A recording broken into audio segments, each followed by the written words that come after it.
జ్ఞుడను ఎంత ఉపకారం చేశావయ్యా. బహుగయ్యాళి భార్యనిచ్చావు, దానివల్ల చక్కగా వైరాగ్యం వచ్చింది.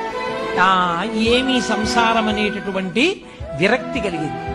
ఈశ్వర, నాకు అనుకూలమైన భార్యనిస్తే సంసారమునందు మగ్నుడనై ఉండేవాడిని. కానీ నేనలా ఎక్కడ మగ్నుడనైపోతానో, ఎక్కడ నీకు దూరం అయిపోతానో అని నాకు గయ్యాళి భార్యనిచ్చావా, నేను నీకు సర్వదా కృతజ్ఞుడను అని ఆయన మెట్టు దిగి వెడుతున్నాడు. అవతల స్తంభం చాటి నుంచి ఇంకో ఆయన వచ్చాడు. ఈయనేదో వస్తున్నాడని ఆయన అక్కడ ఆగాడు. ఆయన వచ్చి అన్నాడు, ఈశ్వర, నేను నీకు సర్వదా కృతజ్ఞుడను. గొప్ప అనుకూలవతి అయిన భార్యనిచ్చావు, అంత మంచి భార్యనిచ్చావు కాబట్టి పెద్దలని సేవిస్తున్నాను, ఈశ్వరుణ్ణి సేవిస్తున్నాను, యజ్ఞయాగాది క్రతువులు చేస్తున్నాను, దాన ధర్మాలు చేయగలుగుతున్నాను, 4 మంచి పనులు చేయగలుగుతున్నాను. అంత మంచి భార్యనిచ్చినటువంటి నీకు కృతజ్ఞుడను అన్నాడు. ఇప్పుడు ఈశ్వరుని యొక్క అనుగ్రహాన్ని పొందడానికి మేము